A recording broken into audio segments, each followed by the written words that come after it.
Nag-request nga pala yung aking anak na gagawa daw ako ng meat bread kung paano gawin. Eto na, ginawa ko na.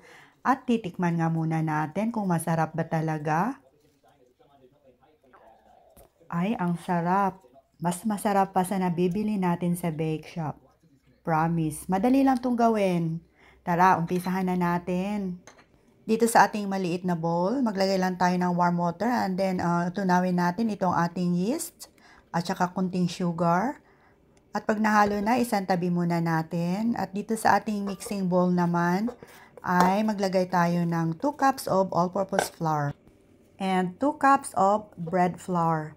Pag wala tayong bread flour, ay pwede naman tayong gumamit ng all-purpose flour na lang lahat. At saka maglagay tayo ng kunting asin at saka 1/2 cup of sugar. So paghalu-haluin lang natin to ng maigi. At pag naihalo na natin ay saka na natin ilalagay itong ating liquid ingredients. So naglagay tayo ng 3/4 cup of warm milk. Ayan po, at saka melted unsalted butter. At 3 egg yolks. At ilalagay na din natin itong ating naitunaw kanina na yeast. So paghalu-haluin lang po natin gamit itong ating spatula. Hanggat sa makombine lang po, kahit hindi naman natin gaanong maihalo lahat.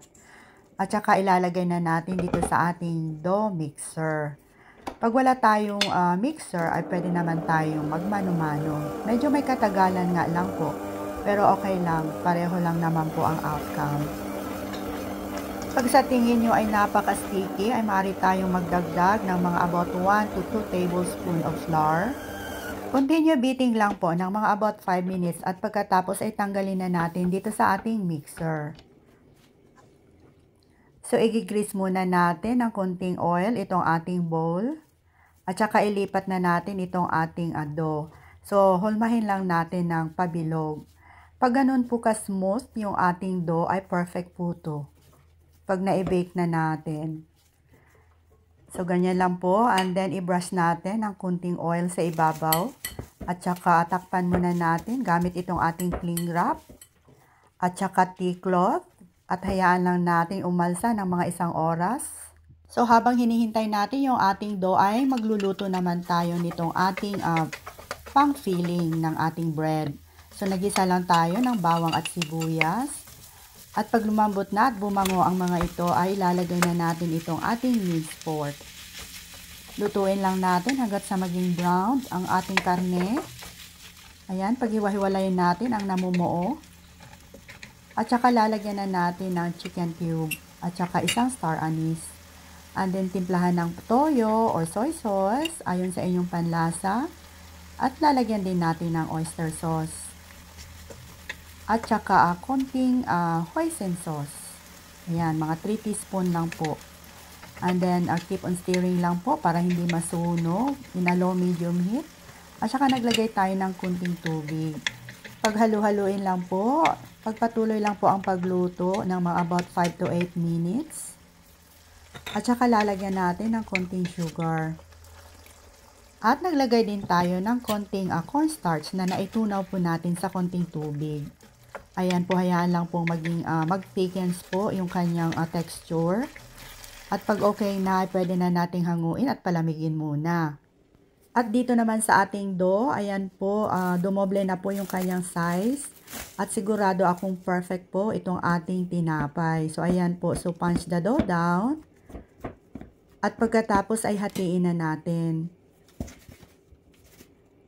And divide the dough into 16 to 18 portions. So, akin 16 po yung nagawa ko. So, hulmahin lang natin into a smooth ball. And then, ipa-flatten lang muna natin. Yung side lang po yung ipa-flatten natin. Yung sa center ay hindi po. Maglagay tayo ng mga about 2 teaspoon or 1 tablespoon dito sa nailuto nating filling. At naglagay din tayo ng boiled egg. So, optional lang po yan. Pwede naman po hindi natin lalagyan. So, ganyan lang po. Itak-in lang po natin. Make sure na ma-close para hindi lumabas yung ating nailagay na palaman. At dito naman meron tayong breadcrumbs. So, lay in the breadcrumbs. Ayan po. At pagkatapos, i-shake lang natin yung excess breadcrumbs. And then, i-arrange na natin dito sa ating baking tray. Takpan gamit itong ating tea cloth at hayaan lang muna ng mga about 45 minutes. Preheat nga pala yung oven natin about 350 Fahrenheit and bake about 18 to 20 minutes. At pag okay na ay hanguin na natin sa oven. At pwede na nating iserve to habang mainit pa. Ang sarap-sarap sa kape. Tara, magkape na po tayo mga mamshay. Try nyo na din tong gawin. Daghang salamat!